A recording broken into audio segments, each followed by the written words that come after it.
Hey guys, I'm doing another one of my really random cooking videos. So today I'm going to show you guys my method that I've developed over a surprisingly long period of time for what I call the perfect indoor s'mores. Because, yeah, not everyone has access to a fireplace or can go camping very often. And my family really loves s'mores, and so I'm going to teach you the way that I have developed for making them in an oven. So let's get started. All right, so oven, upper oven, there we go. So turn on the oven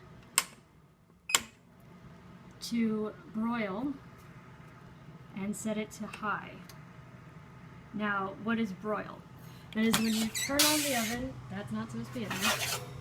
When you turn on the oven and only the top coils are turned on, but they're turned on about as high as they can go. So it's very intense, direct heat from above.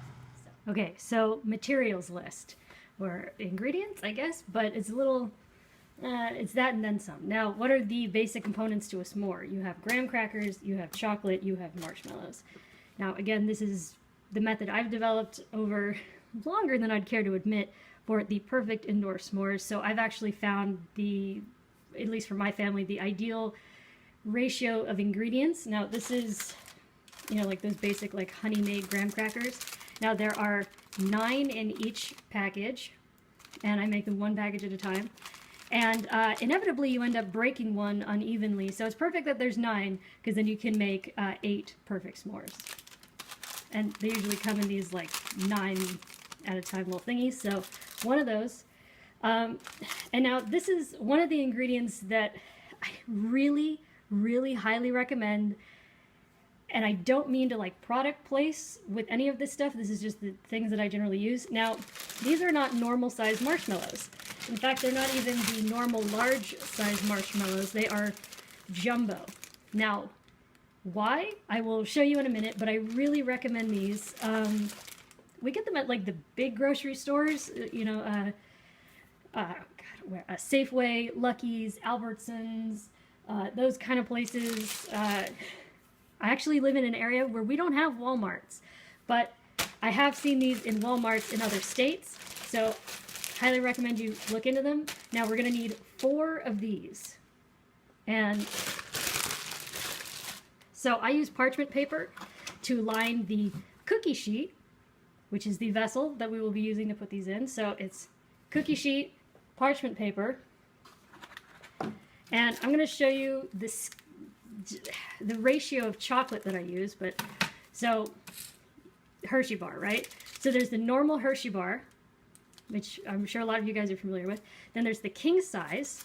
Then there's extra large, in which case, so you get 4 rows of this.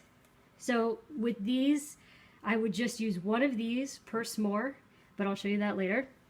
But I have found that the ideal amount of chocolate is actually the giant size Hershey bar. So it's actually the next size up from the extra large, as you can see.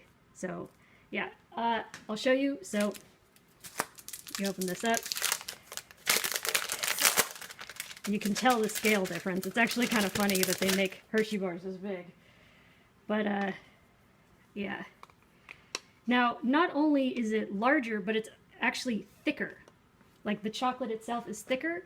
And so what I do is I take one of these, which is, 4 pieces, and then I cut each of these in half. So each s'more gets a little square. But since this is pretty like thick, dense chocolate, when you place it, because that's the worst part about s'mores is the chocolate leaking over the sides and it getting all over your hands. So I'll show you why I use this method.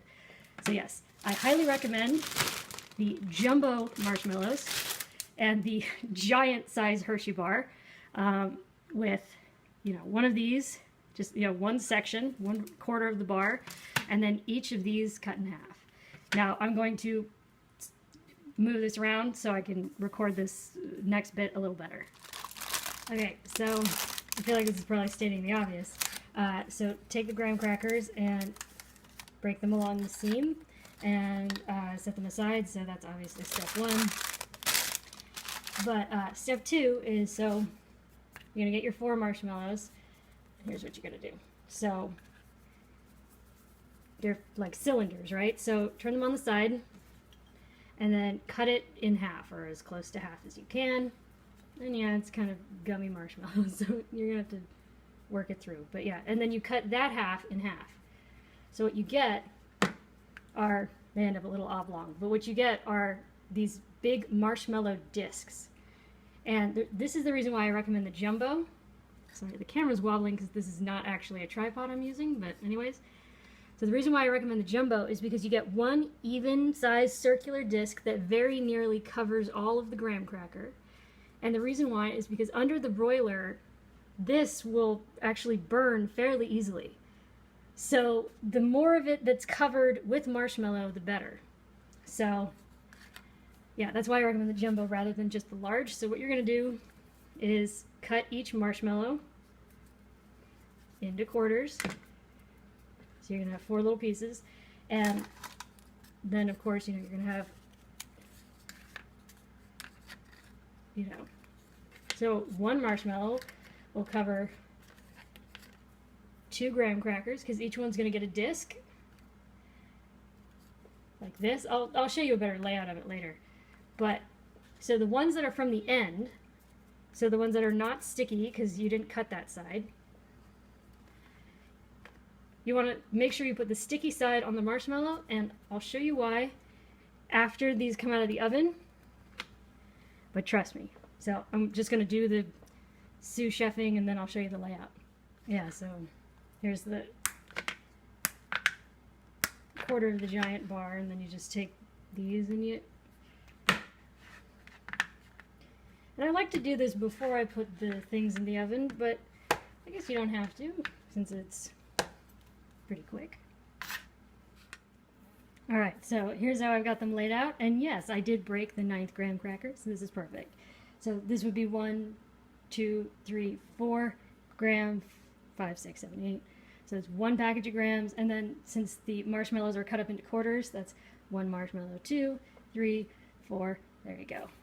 This is what I mean. I've made this so many times, I've narrowed it down to like proportions and science. But yeah, so this is how I tend to lay it out. You want them to have at least a little space. Again, the larger marshmallows cover much more of the graham crackers. The graham crackers are going to get a bit brown, but if you, like I did, turn on the oven before you start, and then this actually only takes a couple minutes, because I mean, what are you doing? You're cutting up a couple marshmallows, you're putting them on a thing.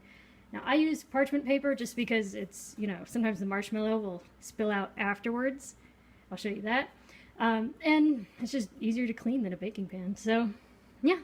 Now again, as I've said, I've made sure to put, the end of the marshmallow facing up, and I've evenly distributed them so that in the end I can then flip them in a certain way. I'm going to stop talking, just show you. So hang on while I get the camera out of the thing. My not tripod. Yeah, so here we go. Yeah, you're going to want to be able to see through the window, trust me. So, blazing hot oven.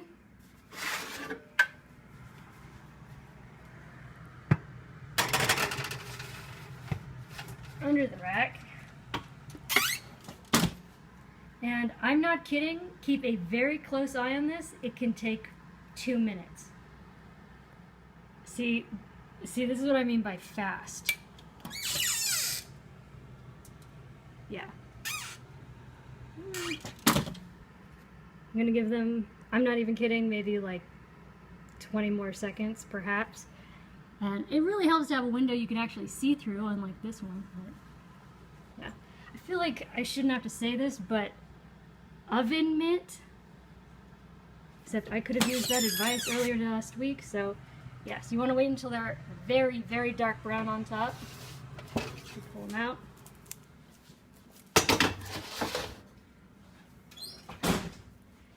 Now you can tell which ones are the ends because they're kind of matte like these, unlike the ones that were cut from the center, which are shiny.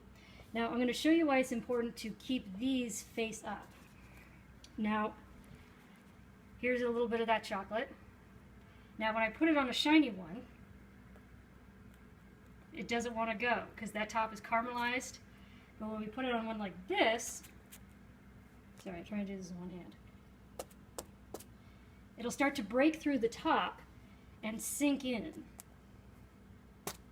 See? Now I'm going to finish this up without burning myself. Okay, now you want to do this very fast, but I didn't do as fast as I would have liked. But okay, so you're going to take one of the, see how each matte one has a little bit of that chocolate, and then you have a naked shiny one, and you match it up with that, and just rest it on top, and gravity will flatten them out. So here we've got another shiny one on top of a matte one with chocolate. And this should show you just how hot that broiler is. So you gotta be careful with the broiler. So, to be continued. See, there you go. Now they may look very tall, and that's because for now they are. You don't want to press down on them or everything will squish out. Now the residual heat from the intense heat of the broiler that's sunk into the marshmallows and that's still kind of radiating from the pan a little bit, so again, you want to be careful. Now you just flip them over, and that little nugget of chocolate will actually start to melt, and gravity will start to sort of like press the sandwich down a little bit. Now you don't want to eat them right away, or else, you know, it's like any other s'more. When you bite into it, the cracker is still kind of firm and everything will just squish out. So this is actually, in my family, it's very popular to make slightly ahead and then serve as like a dessert, because it's an unexpected fun dessert that's really simple. You know, it's like a fun childhood memory thing. And they actually stay, the inside stays moist, like, you know, the chocolate stays kind of melty. I'm not kidding, for sometimes like 45 minutes. Yeah, so I usually let them cool maybe like 10-15 minutes, and then they're good to eat. I'll show you one after, but highly recommend it. It's a lot of fun, and you don't need a campfire. Okay, it's been about 15 minutes, and as you can probably tell, gravity has had an effect. You can see that some of the marshmallow is starting to come out the side, just a little, especially here. Gravity's having a profound effect on that one. So they've gotten, you know, flat enough to stick in your mouth without unhinging it. So, yeah, I'm going to crack one of these open. Yeah, so 15 minutes will also give the pan enough time to cool down. And, God, I hope this works, or else I'm going to look like an idiot. But, see, still soft. You can see the chocolate coming out in the middle.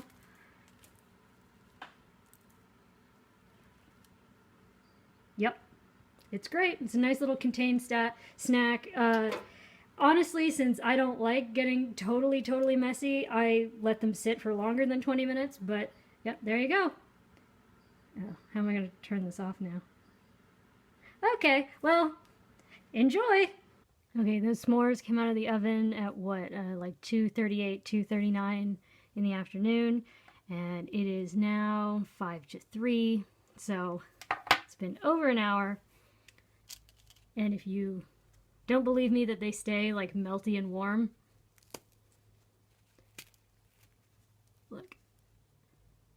Yeah, I'm not sure how it works. I mean, like, that's one of the fun things about this, like, because you have like the large marshmallow and then the little like dense nugget of chocolate sinks in, and then there's like the other piece of marshmallow sort of like creating almost like a seal around it. You don't have it spilling out the sides, and you get sort of this effect where you have this like little pool of chocolate in the center. And I'm telling you, it stays melty for a good long while, so seriously, recommend it. Try it out.